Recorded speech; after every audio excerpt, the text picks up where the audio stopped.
Lucas, capítulo número 1.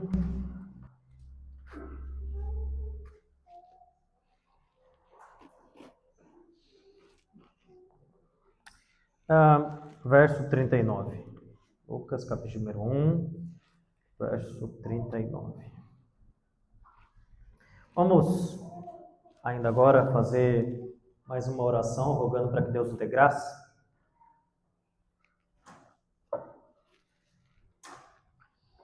Pai amado e Senhor, nós nos colocamos diante de Ti mais uma vez, pedindo que o Senhor nos dê graça para compreendermos a Tua palavra.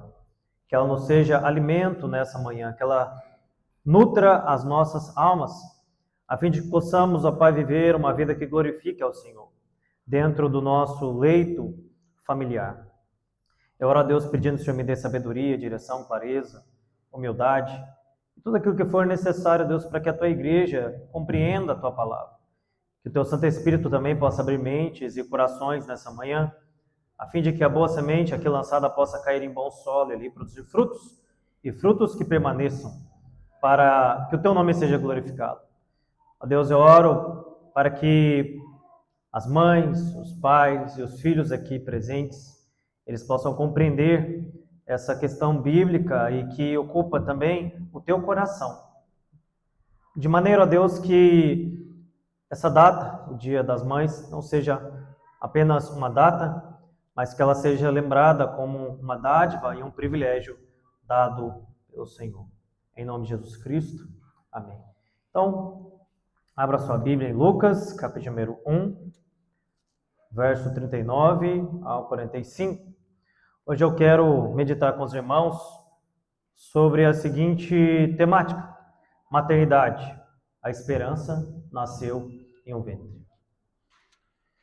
Verso 39 diz assim: Naqueles dias, Maria saiu e foi apressadamente a uma cidade na região montanhosa de Judá.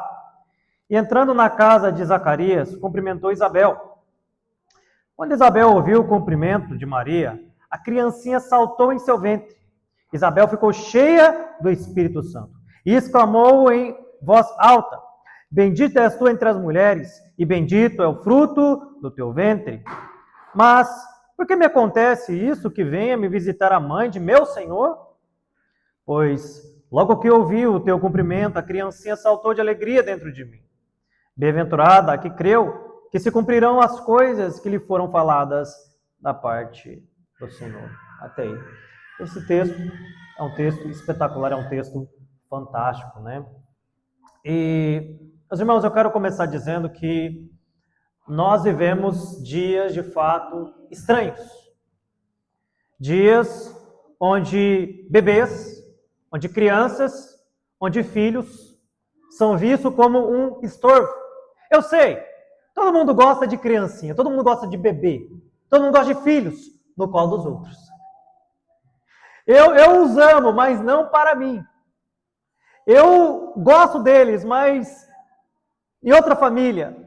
Eu acho lindo a família que tem 3, 4 filhos, mas que não seja a minha.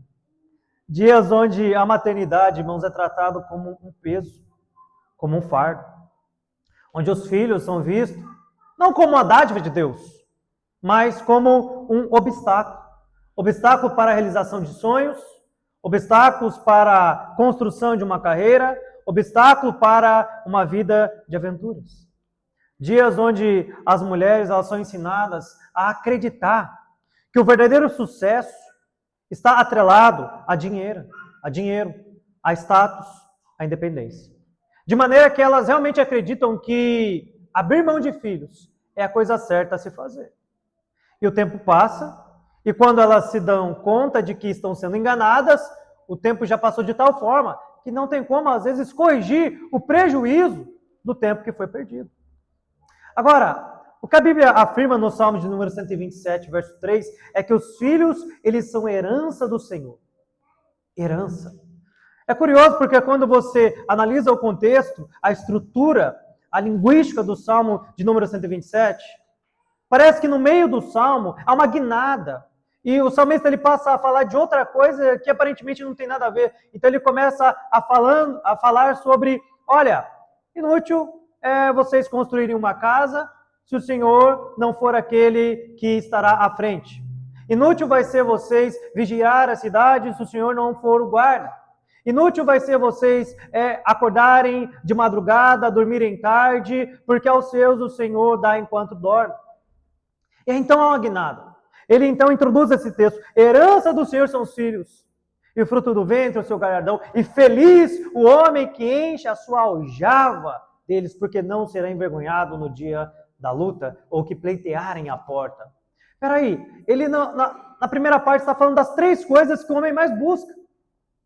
Segurança, dinheiro e bens. Casa, segurança e dinheiro. E veja, se não é isso que às vezes ocupa o cerne da existência humana. Vivemos para acumular bens, vivemos para adquirir dinheiro, vivemos para nos cercar de segurança. Mas é como se o Senhor dissesse, sabe com que eu estou preocupado? Sabe o que realmente é o que me agrada e o que é benefício para vocês? Filhos. Filhos. Mas veja, é claro que tanto tempo ouvindo que filhos atrapalham, nos impede de vê-los como herança do Senhor. Nos impede de vê-los como bênção de Deus. O tempo todo ouvindo que filhos nos aprisionam em uma casa, em um lar, nos faz impedir-nos de enxergar os filhos como um projeto de Deus. De maneira que entendemos que quanto menos, melhor. Quando na verdade o que a Bíblia diz é que quanto mais, melhor. Sabe o que é curioso nesse texto de Lucas? Que Deus, ele poderia ter trazido o seu filho de qualquer maneira. Ele é Deus. Ele criou o mundo ex nihilo, a partir do nada. Um irmão estava comentando comigo que está assistindo uma série Netflix que se chama, acho que é Messias, alguma coisa assim. E que é um sujeito que surge do nada e que começa a abalar a estrutura do mundo, ou da onde ele vive. E Deus ele poderia muito bem ter feito isso. O Messias que surge do nada, que não sabemos de onde veio, nem para onde vai, nem número de dias, e nem quem é seu pai ou sua mãe. Mas Deus ele escolhe uma mulher, Maria, para que no seu ventre o Messias pudesse ser ali gerado pelo Espírito Santo, com poder, para que ele pudesse nascer, para que ele pudesse viver, crescer, morrer por nós e ressuscitar. Deus escolheu um ventre materno. Deus escolheu uma mulher para gestar o seu filho, ou seja, a esperança da humanidade nasceu dentro de um ventre materno. Mas veja que hoje não é assim que muitos encaram a maternidade. Mas voltemos aqui ao texto. Nós vemos aqui o anjo Gabriel anteriormente, ele visitando Maria dizendo, olha, é o seguinte, você vai gerar o Filho de Deus. Você vai ser mãe do Messias. E ao contrário de Zacarias que duvidou, Maria surpreendentemente não duvida. Ela diz, eis aqui a serva do Senhor, se cumpre em mim a tua vontade. E ela fica então grávida, pelo poder de Deus. Então, o anjo também lhe dá uma outra notícia. A tua parenta, Isabel, está grávida. E então, ao receber essa notícia, o que ela faz? O texto diz que apressadamente ela vai à região montanhosa de Judá. Apressadamente ela se dirige à casa de Isabel. E deve ter sido uma cena um tanto curiosa. Porque imagina ela chegando na casa de Isabel e Zacarias a recebe, mas Zacarias está mudo. Zacarias não consegue nem falar shalom. A paz seja com você, porque ele está mudo. E por quê? Porque ele não creu. Mas aquela jovem, talvez 17, 18 anos, ela creu. Ela adentra a casa de Zacarias, ela encontra com a sua parenta, e a sua parenta, ela é tomada pelo Espírito Santo, ela fica cheia do Espírito Santo, ela fica cheia de alegria com a criancinha no ventre. Deve realmente ter sido uma cena espetacular. É interessante que aqui todos se alegram. Maria se alegra. Isabel se alegra. E João Batista, que ainda era um bebezinho de 6 meses no ventre, de 3 meses no ventre, também se alegra. Também se alegra. A casa fica cheia de alegria. Irmãos, criança traz alegria para casa. Criança agita o ambiente familiar. Criança, ela proporciona uma experiência ao lar que nada pode proporcionar. É verdade, é muita bagunça e é muito trabalho, mas também é muita alegria. Então, primeiro princípio, a maternidade, irmãos, é uma dádiva de Deus. A maternidade é algo que o Senhor, Ele deu à mulher como um presente. Gerar uma vida dentro de si. Quando nós voltamos a nossa atenção lá para Gênesis 1:27, nós vemos que Deus diz o seguinte: criou Deus, pois o homem à sua imagem. Homem e mulher os criou. E então, depois de criar a mulher, é que o Senhor abençoa, sede fecundos, multiplicai e encher a terra. Veja que antes da mulher, Deus não havia dito, sede fecundos, multiplicai e encher a terra. Mas após a mulher, Ele dá então esse mandato cultural, esse mandato social, esse mandato espiritual, para que o homem ele possa refletir a glória de Deus naquele jardim criado. E uma das maneiras que isso acontece é através dos filhos. Através dos filhos. Então, desde o princípio, Deus criou homem e mulher com propósitos distintos e complementares. Ou seja, a maternidade ela não nasce da cultura. A maternidade ela nasce da vontade de Deus. Deus cria a mulher para que o propósito dele na terra possa se cumprir, de maneira que homem com homem não consegue gerar. Eu sei que hoje tem se travado uma batalha para que isso seja normalizado. Mas veja bem, se precisa ser normalizado é porque é normal, é porque não é comum. Mas hoje tenta se criar a mentalidade que 2 homens eles podem gerar. Não podem. Ou 2 mulheres podem gerar. Não podem. E quem disse? Deus disse. É o homem e a mulher. É o ser masculino e o ser feminino que podem gerar. Então veja, a maternidade ela não é fruto da cultura. De maneira que um homem se sentir uma mãe não o torna uma mãe ou uma mulher. A maternidade é algo que Deus estabeleceu. É algo que Deus formou. É algo que Deus otorgou ao homem e à mulher para que possam juntos encher a terra e cumprir o seu propósito. Mas é interessante que o mundo, ele o tempo todo está tentando destruir e desprezar aquilo que Deus chama de honra.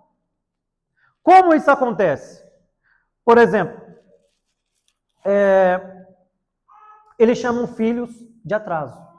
Olha, os filhos eles atrasam a vida, eles te impedem de estudar, eles te impedem de construir uma carreira. Eles chamam a bênção do Senhor de filhos são problema.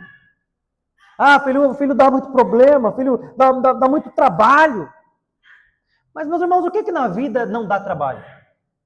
O que na vida não é custoso? O que na vida não exige sacrifício? Agora, nós precisamos escolher com o que nós iremos gastar a nossa vida.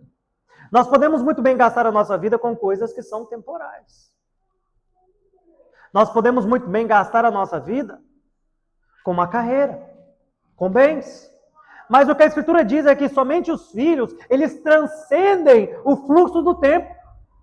Somente os filhos ficam para a eternidade. Eles chamam os filhos de peso financeiro. Você sabe quanto custa um filho? O mesmo que custa 2, 3 ou 4, ou 5. Há um ditado antigo, né? E é verdadeiro. Onde come 1, come 2, come 3, come 4. Mas veja que hoje criou-se a mentalidade de que os nossos filhos, eles precisam ter o céu e a terra aos seus pés. Eles precisam ser supridos em todos os seus desejos. Eu, na pregação passada, já fiz uma distinção entre desejo e necessidade. O que é necessidade? Aquilo que nós não vivemos sem. Água, comida.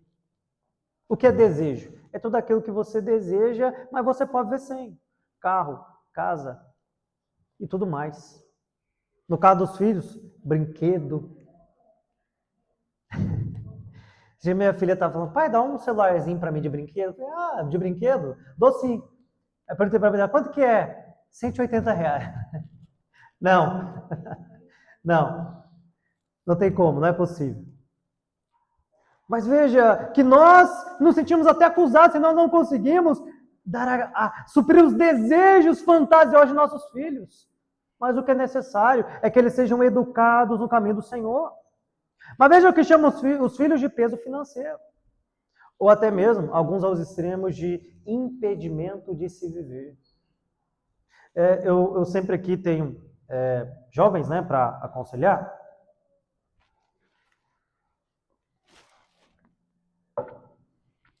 E alguns deles casam e falam, não, a gente agora quer curtir a vida de casado, né? A gente quer esperar pelo menos aí 1 ano ou 2. O que o senhor acha? Eu falo, perda de tempo. Eu esperei 6 anos para ter filhos. Mas, irmãos, hoje eu me arrependo. Eu nem sou tão velho assim, mas eu me arrependo. Eu fico pensando, a minha mais velha era para estar com uns 10 anos aí, 9 anos. Tem 5 ainda. Tem 5. A gente pensa que os filhos nos impedem de viver, mas o que eu tenho notado é que os filhos, eles são motivação, força motriz para que você prospere mais ainda. Essa é a verdade. Filhos nos tiram da zona de conforto. Filhos são bênção de Deus. É por isso que a Bíblia vai chamá-los pelo nome correto: herança, bênção, recompensa. E por isso, feliz o homem que enche deles a sua aljava. Você já parou para pensar nesse termo herança? Herança. O que é herança? É algo que você recebe, é algo que você recebe de alguém. Eu quero te dar uma ilustração. Imagina que você tenha um carro ou uma casa. Então, o seu pai chega a você e fala, filho, eu quero te dar de herança mais um carro, mais uma casa. Aí você fala, não, pai, muito obrigado, eu já tenho um carro e uma casa. Você faria isso? É claro que não. Mas quando se trata dos filhos, é assim que nós fazemos. Deus chega para nós, você tem um filho, eu vou te abençoar com mais um. Não, Deus, tá bom, ok. Já estou satisfeito. Isso mostra, irmãos, que às vezes a nossa perspectiva está mais presa ao material do que ao transcendente, ao que glorifica a Deus. Veja que essa geração, ela considera ou ela trata aquilo que Deus chama de presente como se fosse um estorvo, como se fosse lixo. E não é exagero dizer isso.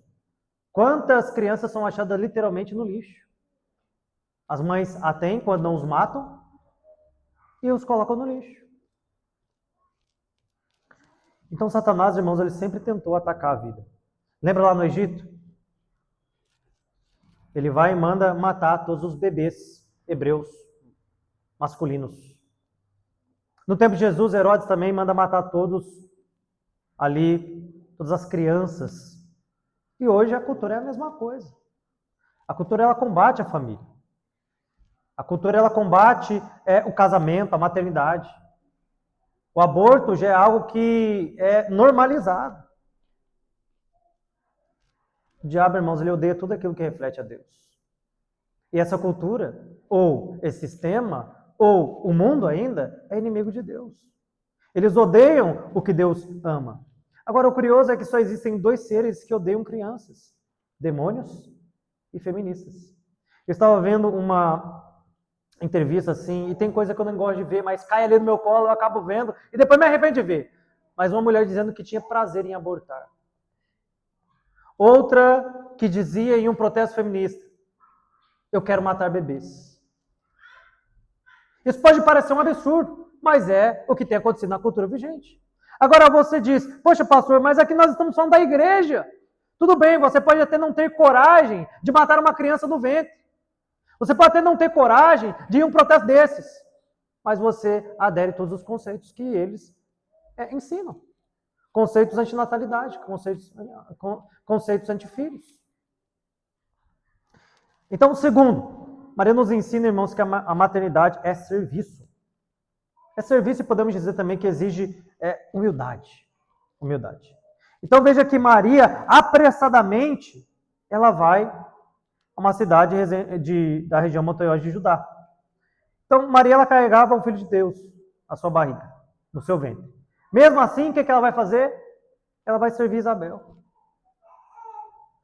Olha que belo isso, irmãos. Ela carregava o Rei dos Reis no seu ventre. E isso não a tornou arrogante. Porque, na verdade, irmão, servia que é a verdadeira grandeza. O próprio Senhor Jesus Cristo vai reproduzir isso depois. Agora, isso é curioso porque na Idade Média, quando uma rainha ela ficava grávida, ela ficava arrogante, cheio de não me toques. E aí daí onde vem o ditado, tá com o rei na barriga. Essa é a ideia, é o próximo rei que irá sentar no trono, então me papariquem. Mas Maria que ela não se sente assim. Ela está com o Rei dos Reis. E ela vai fazer o quê? Servir. Servir. Eu estava meditando nesse texto e eu fiquei me lembrando de uma situação que aconteceu ontem aqui na igreja. Ontem foi o dia da consagração, a gente vem aqui 8 horas da manhã em jejum, a gente ora, depois toma um café. E ontem, especificamente, era o dia da gente limpar aqui, né? Dar um talento aqui para receber os irmãos, né? E aí a gente orou, só que muitos irmãos tinham compromisso, saíram e foram. Eu falei, bom, vou ficar sozinho aqui. E aí, de repente, um casal ficou aqui para me ajudar. E a moça, ela estava grávida, de 6 meses. E limpou o banheiro, e ajeitou o chão, e varreu. É isso. A verdadeira grandeza é serviço. É servir. É por isso que Jesus vai dizer que maior é aquele que serve. Agora, irmãos, se isso é grande, imagina servir filhos. Os filhos não existem para serem um protótipo de nossos sonhos. Nós existimos para servir os nossos filhos. Porque servindo os nossos filhos, nós servimos a Deus. E isso é agradável ao Senhor. Então veja, o que Maria nos ensina é que a verdadeira dádiva, a verdadeira grandeza é nos atermos àquilo que é a vontade de Deus. E o que é a vontade de Deus para a mulher?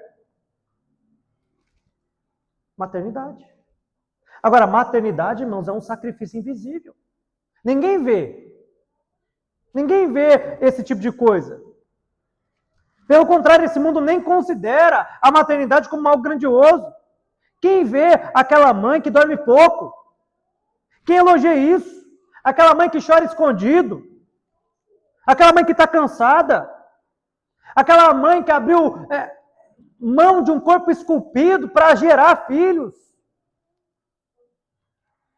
Que abre mão de si para servir aquela criança. Ninguém vê. Pelo contrário, ainda critica. Mas eu quero dizer uma coisa. Deus vê. Deus viu Maria.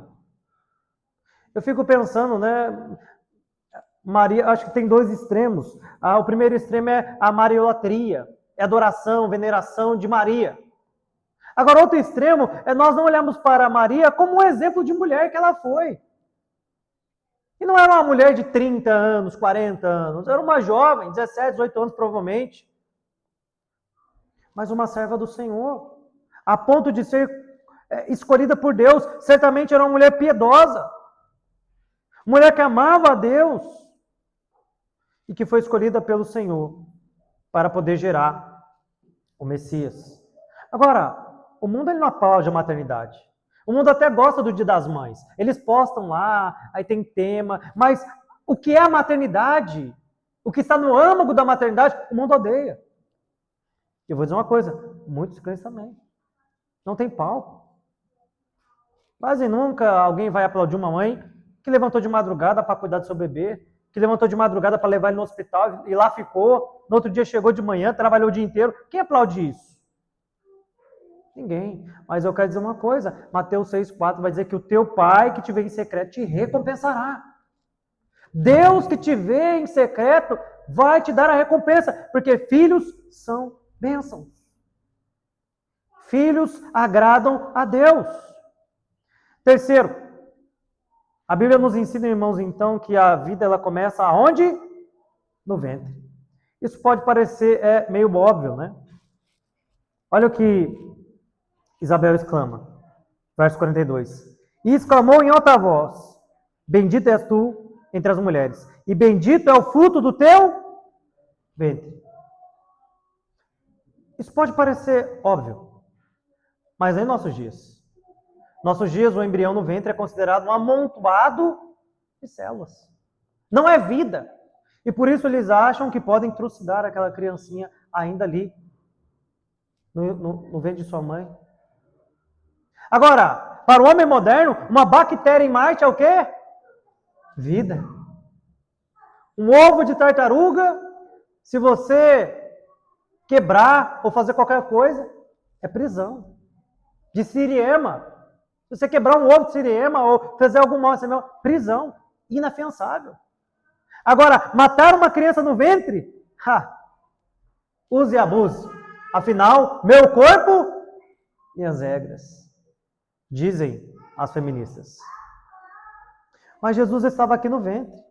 Isabel o chama de Senhor. João estava no ventre e ele se alegra. É no ventre. Biblicamente, irmãos, a vida ela começa onde? Na concepção. Quando o espermatozoide fecunda o óvulo. Ali começa a vida. Ali. Para Deus, irmãos, o embrião nunca foi e nunca será um amontoado de células. Nunca. Deus conhece as pessoas mesmo antes do seu nascimento. Olha o que vai dizer Jeremias 1,5. Antes que eu te formasse no ventre, eu te conheci.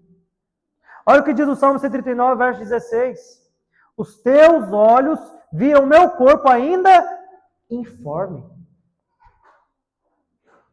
Ainda informe. Mas para um moderno, não é vida.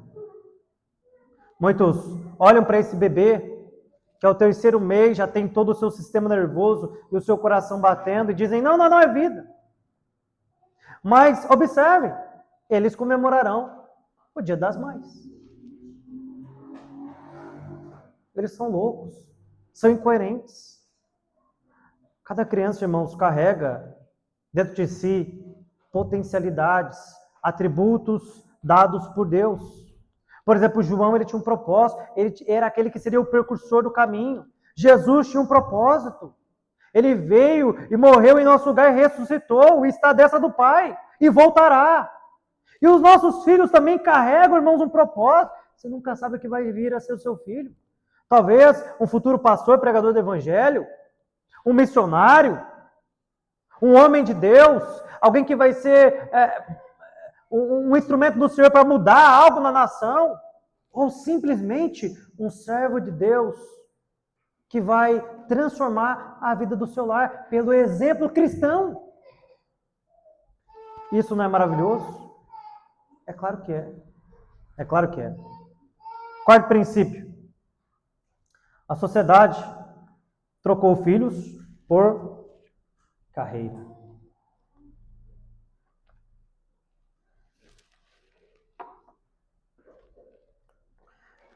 Nós vivemos hoje a geração mais ocupada que já existiu. São muitas as atribuições e as responsabilidades.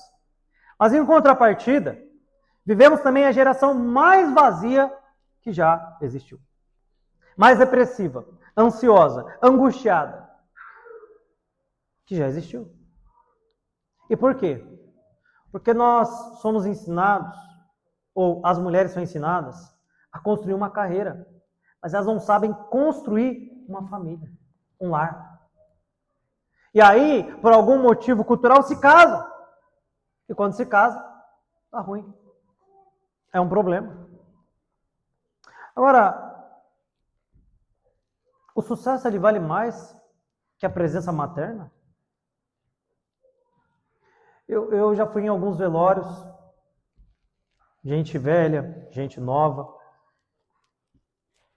Eu já fui em algumas pessoas que estão no leito de morte. E lá, eu nunca ouvi ninguém dizer algo mais ou menos assim. Eu queria ter trabalhado mais, eu trabalhei pouco. Eu nunca ouvi alguém dizer isso. Era sempre antes de morrer, frases como: eu queria ter passado mais tempo com a minha família. Eu queria ter visto os meus filhos crescerem. Eu queria ter estado presente. Essas são as coisas que eu uso. Agora, uma criança, irmãos, pergunte para ela não mede o seu amor pelo dinheiro, pelos bens ou pelos brinquedos. Ela mede pela presença. É o quanto você está presente. Às vezes eu saio de casa para fazer uma visita, para resolver coisas e passo o dia inteiro fora. E aí quando eu chego, irmãos, é incrível. Papai! É uma euforia. E elas chegam e me abraçam apertado e falam assim: brinca comigo. É só isso. Elas não perguntam assim: pai, o que você trouxe da rua para mim? O senhor tem um brinquedinho aí, uma balinha, um chocolate? Não, elas querem brincar. Elas querem o quê? Presença. É disso que o seu filho precisa. É disso que seu filho precisa. Presença. Servir o seu lar não é humilhação. Como o feminismo tentou colocar na sua cabeça. Eu conheci alguém que tinha uma boa carreira. Mas essa moça, então, ela engravidou. Teve seu filho. E então, em dado momento, ela percebeu que não estava conseguindo conciliar a carreira com o filho. Ela precisava tomar uma decisão. Ela me perguntou, pastor, o que eu faço? A Bíblia é clara. Você tem filho pequeno. E então aquela moça decidiu se reinventar para poder ficar com o seu filho. E você acha que o seu filho reclamou, mãe, você abandonou sua carreira maravilhosa para ficar comigo? Para me ver crescer? Claro que não. Claro que não. A Bíblia mostra, irmãos, que o amor ele é sacrificial. Não tem como ter tudo. Não tem como ter tudo. Se você decidir ter uma vida espetacular financeiramente, e você quiser trabalhar de manhã até a noite, junto com o seu marido, e colocar o seu filho numa creche, não tem problema. O seu filho vai ter tudo materialmente, mas não vai ter a sua presença. Não vai ter a educação. Não vai ter o temor de Deus, talvez. Mas talvez o seu filho tenha um pouco menos. Mas ele tem a sua presença. E vai chegar um momento, irmãos, que você vai poder trabalhar, mas enquanto é criança, ele precisa da sua presença. Então, veja, Provérbios 31 descreve uma mulher virtuosa. Ela trabalha, administra, ela cuida de casa, ela é uma família, ela é até meu Senhor. E observa que ela faz tudo isso o quê? Ao redor da casa. Ao redor da casa. Ela não é inútil. A Bíblia chama de honrada. Olha o que vai dizer Provérbios 31, 28. Seus filhos se levantam e chamam de bem-aventurada. Bem-aventurada. Não foi isso que Isabel aqui chamou também Maria? Bem-aventurada. Feliz. Essa palavrinha aqui é makairos no grego. Por fim, a verdadeira alegria, irmãos, está em Cristo. Nós vemos aqui nessa cena João saltar de alegria e nós vemos também Isabel ficar cheia do Espírito Santo. E também Maria aqui está excelsa, exuberante, cheia de alegria. E por quê? Porque, obviamente, irmãos, é claro que não basta ter uma casa cheia de filhos. Jesus precisa estar o quê? Presente. Se Jesus não estiver presente, aí sim, haverá um caos. Mas se Jesus está presente, haverá a alegria. Veja que a alegria ela não está nas coisas, ela está simplesmente naquilo que realmente é importante e transcendente, a presença de Deus. O que adianta, às vezes, a gente ganhar dinheiro e a casa continuar vazia? Eu não estou de maneira nenhuma dizendo que o dinheiro não é importante. É claro que é. Mas o que eu estou dizendo é que existe algo que é mais importante que isso. São os filhos. Porque a alegria, irmãos, no final das contas, elas não são coisas. Elas são as pessoas. E uma pessoa específica, a pessoa de Jesus Cristo. Então, nessa manhã, às mães, aos pais e a todos, eu quero, através desse texto, lembrá-los disso, que filhos são bênção.